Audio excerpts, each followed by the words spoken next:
Good morning and welcome to Coral's Corner and Cones for another video. So today we're going to talk about perennials. Perennials. I know there's still snow on the ground, but now's the time that you're going to want to be able to get out there and think about the perennials as soon as it melts. So today we have a couple things going on. We have our hydrangeas.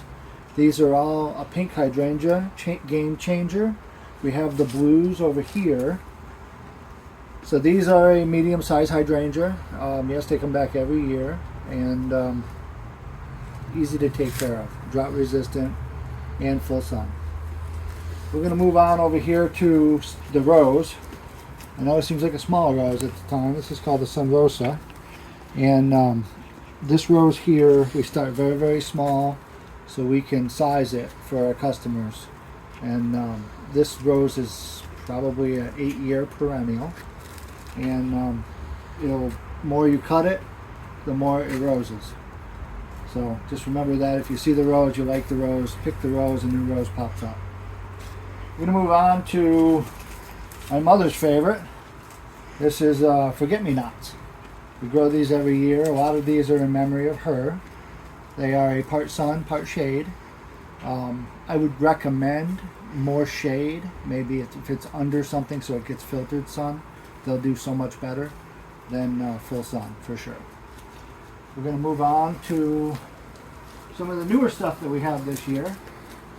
A lot of times we bought in the lamb's ear that we did have. We decided to grow it ourselves this year. So we do have lamb's ear coming in. And we do have a couple other things here. This is a koi colored, can't remember the name of it. Coral, help me out. Geum. Thank you, Coral. See, she does exist. We're going to move down here to the lime moss.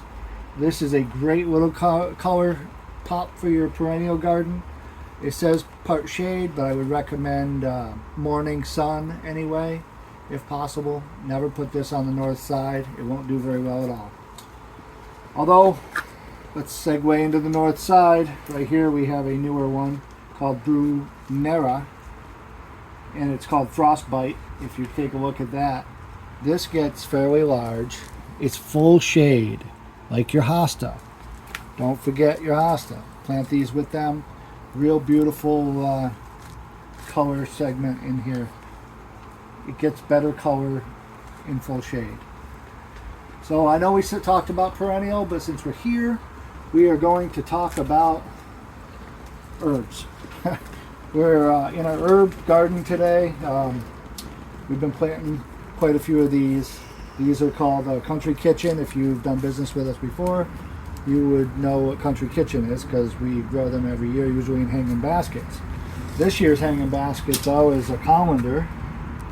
Herbs and a colander seem to go together pretty well. And then we have the individual herbs starting up. So this way, if you don't want all of those, you can get these. These will be available earlier than probably our open date in the weekends when I'm here. A lot of people like to plant herbs just in the house. So we have that opportunity for you. And we're going to pause this video real quick and go out back to the third greenhouse so I can show you that we're waking up some perennials that I overwintered last year.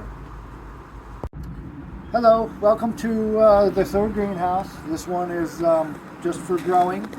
So what I'm using this for today, or for the next month or so, is to wake up those perennials that I overwintered.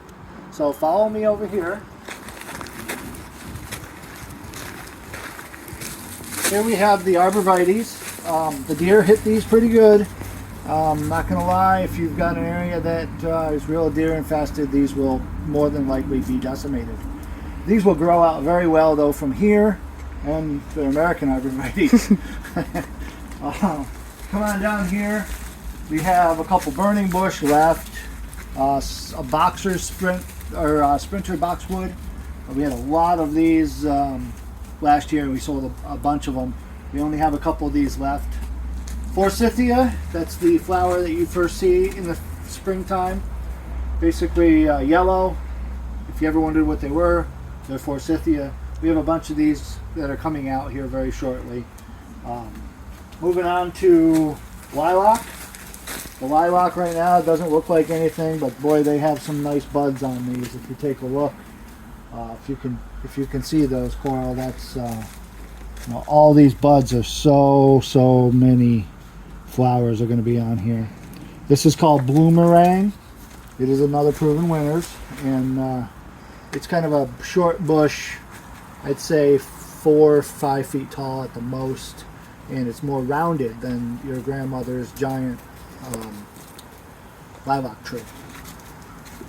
So I see there's a bunch of grass in this one here. I left this quick fire fab on purpose, knowing that I'm just going to have to take this out, destroy the grass, and then repot it. These are hydrangeas, limelight, and quick fires. I have invincible lace back here. All of these are definitely our zone. They will take full sun to filtered shade in the afternoon. Of course, who doesn't like filtered shade in the afternoon? And these are one of those products that you don't want to plant necessarily next to your door of your brand new house, or if you're redoing a garden, keep them away from your house because they do get fairly large. We're talking 6 to 8 feet tall and wide. So we do offer a lot of the smaller hydrangeas for those small garden ideas for the front yards and stuff like that. But if you're looking to hide a neighbor, we got what you're looking for right here. Moving on to blue muffin hydrangeas, or I apologize for that, viburnum. So blue muffin viburnum is just what that is. It's got blue berries on it. These blueberries are not edible to you, but they are to other animals. So I guess you could eat them. They don't taste good. These need a pollinator. Usually Chicago luster is a viburnum that'll pollinate this very well.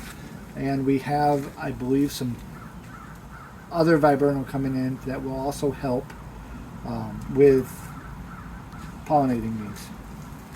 So these don't look very good at all, do they? But what I will say is that they're green inside, and they are double play artesian.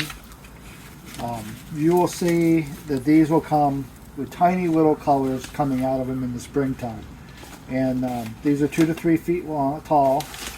So these spireas don't look very good when you're out there in the garden. Don't cut them back. If you need to cut them back just a little bit, go ahead, but not more than an inch or so. And you're going to find that these spirea will bloom very nicely in the spring for you, late spring. So here we have some Rosa Sharon. These are what we had left over. I wasn't sure if I could actually winterize these over. Turns out that they really came very nice. These are a sugar tip. I don't know if you can see that. They're kind of a double. And I'm a big Rosa Sharon fan. I love the hedges. I love to plant them as a specimen. You can really cut these back really nice. Make them very good. Also, one more thing about these I didn't mention, but they're variegated, so they're not the typical older style. They are a newer style variegation. Arctic red dogwood. I can show you right here that we cut these back pretty hard in the fall time because they get pretty lengthy. Probably should have cut them back just a little bit more. These as a hedgerow or in the back 40 of the yard bring nice color to it all winter long, and nice green foliage during the summertime. They are really beautiful. So we have a mixed match of stuff this year that we've been trying. Clematis. Clematis doesn't look very good. Usually you cut clematis back, so it's not really one that you'd show you, but we're bringing this thing back. We're going to cut this thing all the way back to the ground. It comes from the ground up, and I think it'll come out nicely. A couple other things that we have. We only have a few of these left. I didn't plant these. I didn't realize that these were going to be so popular. They're called Pearl Glam. They're beauty berries. They seem very hardy.